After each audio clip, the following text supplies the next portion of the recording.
serial number 3 in today's list of revised business.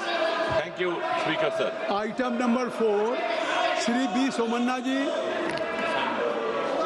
B. Somanna ji. Respected sir, with your Kindly kind allow to permission, Honorable Minister. I rise to lay on the table of the House the paper mentioned against my name at serial number 4 in today's revised list of business. Thank you, sir. Item number 5, Dr. P. Chandrasekhar ji.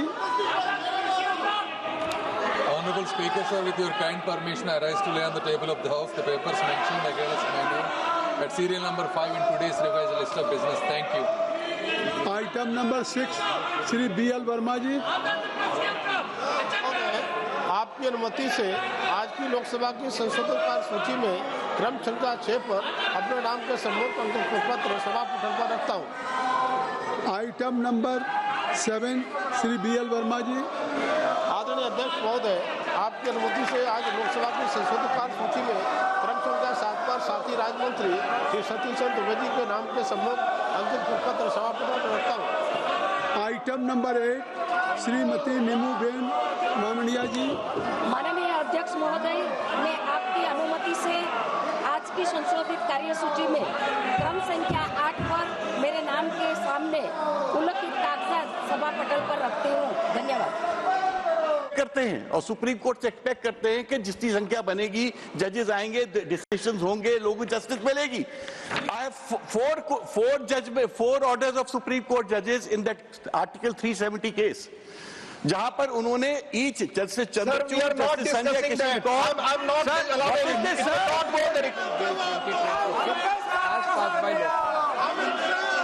Item number 10, संसदीय कार्य मंत्री श्री किरण रिजिजू जी। सभापति महोदय, मैं जानकार हैं, you have to confine to the bill. आप supreme rules है, सुनेंगे नहीं सर, रूल्स है।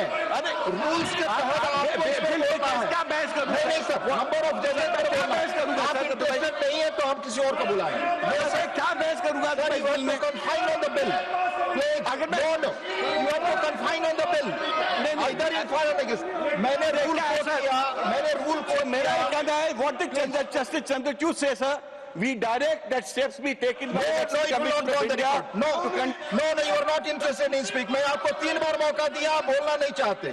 Please, honorable member, as per rule 238(5), a member while speaking shall not reflect upon persons in high authority unless the discussion is based on a substantive motion drawn in proper terms. The explanation to this rule provides that persons in high authority means inter alia persons whose conduct can only be discussed on a substantive motion under the Constitution. Honorable members may kindly still as listed against my name in today's list. Thank you. Item number 13, Dr. Jitendra Singh ji. Chairman sir, with your kind permission, I rise to lay on the table of the House statement regarding the status of implementation of the recommendations contained in 407th report of the Standing Committee on Science and Technology, Forest, Environment and Climate Change on demand for grant 2026-27, demand number 90 pertaining to the Department of Biotechnology, Ministry of Science and Technology. Also, the status of implementation of the recommendations contained in the 408th report of the Standing Committee on Science, Technology, Environment, Forest and Climate Change on demands of grant 2026-27, demand number 91 pertaining to the Department of Scientific and Industrial Research, DSIR, Ministry of Science and Technology. Thank you, Speaker sir. Thank you. ऐतिहासिक और दूरदर्शी कदम है। माननीय सभापति महोदय, अभी विवेक तनखा जी जो कह रहे थे कि यह बिल इतनी जल्दी क्यों लाया गया, तो मैं पहले उसी से अपनी बात शुरू करना चाहूंगी। भारतीय संविधान का अनुच्छेद 124(1) संसद को यह अधिकार प्रदान करता है कि विधि द्वारा उच्चतम न्यायालय में न्यायाधीशों की संख्या को बढ़ा या घटा सकती है। इसके लिए संविधान संशोधन की आवश्यकता नहीं है, अपितु एक साधारण विधेयक ही पर्याप्त है। इसी अधिकार का प्रयोग करते हुए माननीय यशस्वी प्रधानमंत्री मोदी जी की अध्यक्षता में केंद्रीय मंत्रिमंडल ने 5 मई 2026 को इस प्रस्ताव को मंजूरी प्रदान की और न्याय प्रक्रिया में देरी और विलंब न हो, इस उद्देश्य से संसद के सत्र की प्रतीक्षा किए बिना माननीय राष्ट्रपति द्रौपदी मुर्मू जी ने उच्चतम न्यायालय संशोधन अध्यादेश 2026 को स्वीकृति प्रदान की, जिसके परिणाम से उच्चतम न्यायालय में न्यायाधीशों की संख्या 33 से बढ़कर 37 कर दी गई।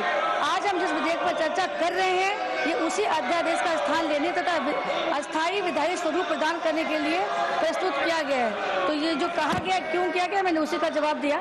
माननीय सभापति महोदय, कहा भी गया है कि देर से किया गया न्याय भी अन्याय से बढ़कर होता है। इसके लिए मैं ये क्यों लाया गया मैं बताना चाहूंगी।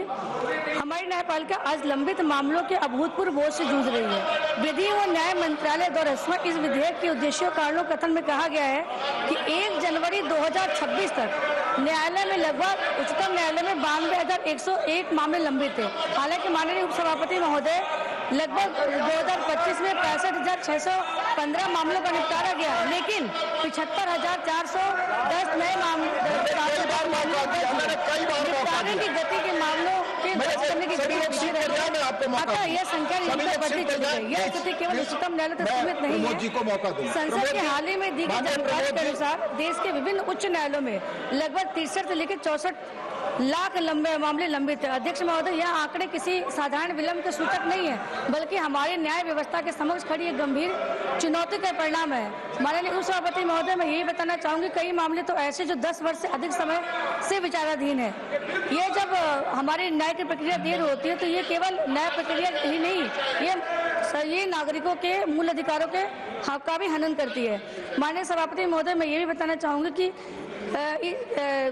भारत में प्रति 10 लाख नागरिकों पर न्यायाधीशों की कुल संख्या मात्र 21 है, जबकि विधि आयोग और मैं आपकी लॉटरी में आए हैं तो मैं उनको बोलने दे रहा हूं, आप कृपया सुन लें। आज जिसके लॉटरी में आए हैं अगर 0 आवर में उठाना चाहते हैं, एक बहुत अच्छा संदेश जाएगा। टैगोर मैडम जी सुनिए, तो इसलिए I am requesting to everybody, please kindly take your seat or let us, you should allow to run 0 hour. 0 hour is very important. 2 दिन से आप न क्वेश्चन आवर चलने दे रहे हैं न 0 आवर चलने दे रहे हैं। आखिर सदन की मर्यादा है, पार्लियामेंट्री डेमोक्रेसी है, आप क्वेश्चन आवर नहीं चलेंगे, 0 आवर नहीं चलेगा।